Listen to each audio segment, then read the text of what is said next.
Facebook പോസ്റ്റിൽ ന്യായീകരണവുമായി പാലക്കാട്ടെ CPIM നേതാവ് PK ശശി. വിമർശനം പാർട്ടി വിട്ട് BJPയിൽ പോയവർക്കെതിരെ എന്ന് PK ശശി.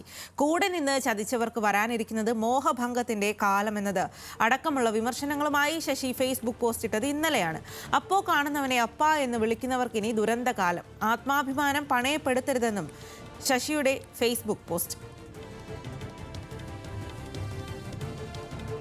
പോസ്റ്റില് എന്റെ രാഷ്ട്രീയ നിലപാട് മാത്രമേ ഉള്ളൂ.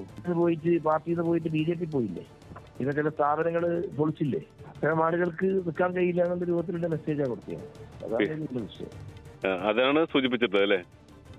അതാ സൂചിപ്പിച്ചിട്ടുള്ളത്, അതിന് വേറൊന്നുമില്ല. നിലവിലെ ഇങ്ങനെ പാർട്ടി വിട്ടുപോയി മറ്റു പാർട്ടി ചേർന്ന ആളുകളും അതോടൊപ്പം തന്നെ ഇങ്ങനെ സ്ഥാപനങ്ങൾ സംശയം എന്താണത്, അതെന്താ അത്രേ ഉള്ളൂ.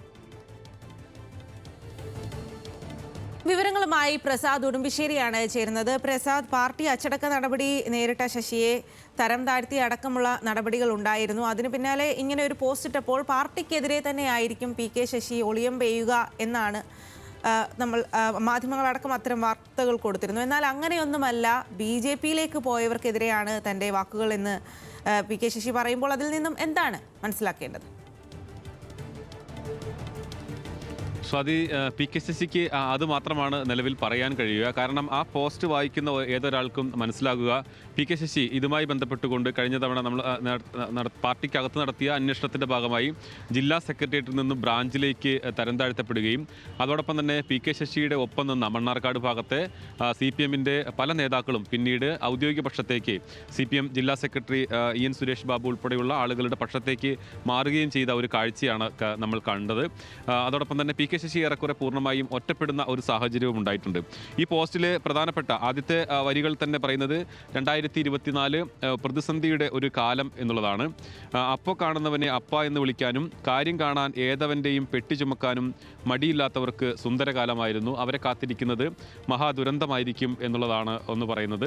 അതായത് നിലവിലെ ഇത് നമുക്ക് വായിക്കുമ്പോഴെല്ലാം CPMലെ രാഷ്ട്രീയ സാഹചര്യങ്ങൾ തന്നെയാണ്. അവിടുത്തെ പാലക്കാട് ജില്ലയിലെ ഗ്രൂപ്പ് സമവാക്യങ്ങളും ഗ്രൂപ്പ് പോരും അതോടൊപ്പം തന്നെ ആളുകൾ PK ശശിക്കൊപ്പം ഉണ്ടായിരുന്ന PK ശശിയുടെ വലങ്കൈ എന്ന് പറയുന്ന പല ആളുകളും ഇപ്പോൾ എതിർപക്ഷത്താണുള്ളത്. അവരെ സൂചിപ്പിച്ചുകൊണ്ട് തന്നെയാണ് എന്നുള്ള കാര്യത്തിൽ തർക്കമൊന്നുമില്ല.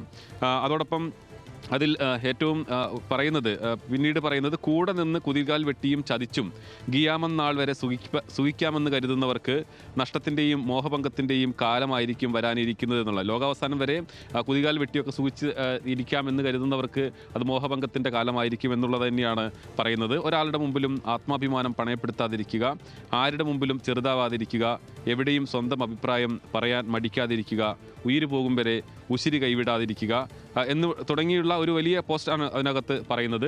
ഇതെല്ലാം തന്നെ സൂചിപ്പിക്കുന്നത് PK ശശി കഴിഞ്ഞ വർഷം നേരിട്ടിട്ടുള്ള പാർട്ടിയിലെ അച്ചടക്ക നടപടിയും ഒപ്പമുണ്ട് എന്ന് കരുതിയിരുന്ന വിശ്വസ്തരെ പോലും എതിർപക്ഷത്തേക്ക് മാറുന്ന ഒരു സാഹചര്യമെല്ലാം ഉണ്ട്. അവരെക്കുറിച്ച് തന്നെയാണ് എന്നുള്ള കാര്യത്തിൽ തർക്കമല്ല. പക്ഷേ PK ശശിക്ക് പരസ്യമായി അതൊന്നും തന്നെ പറയാൻ കഴിയില്ല. അതുകൊണ്ടുകൂടിയാണ് ഞാൻ BJP വിട്ടുപോയ ആളുകൾക്കെതിരെയാണ് ഇത് പറഞ്ഞത്. തന്റെ ഫേസ്ബുക്ക് പോസ്റ്റിലെ നിലപാട് വ്യക്തമാക്കിയിരിക്കുകയാണ്. പാർട്ടി വിട്ടുപോയ BJPക്കാർക്കെതിരെയാണ് താൻ അത്തരത്തിൽ പരാമർശം നടത്തിയതെന്നാണ് PK ശശി ഇപ്പോൾ പറയുന്നത്.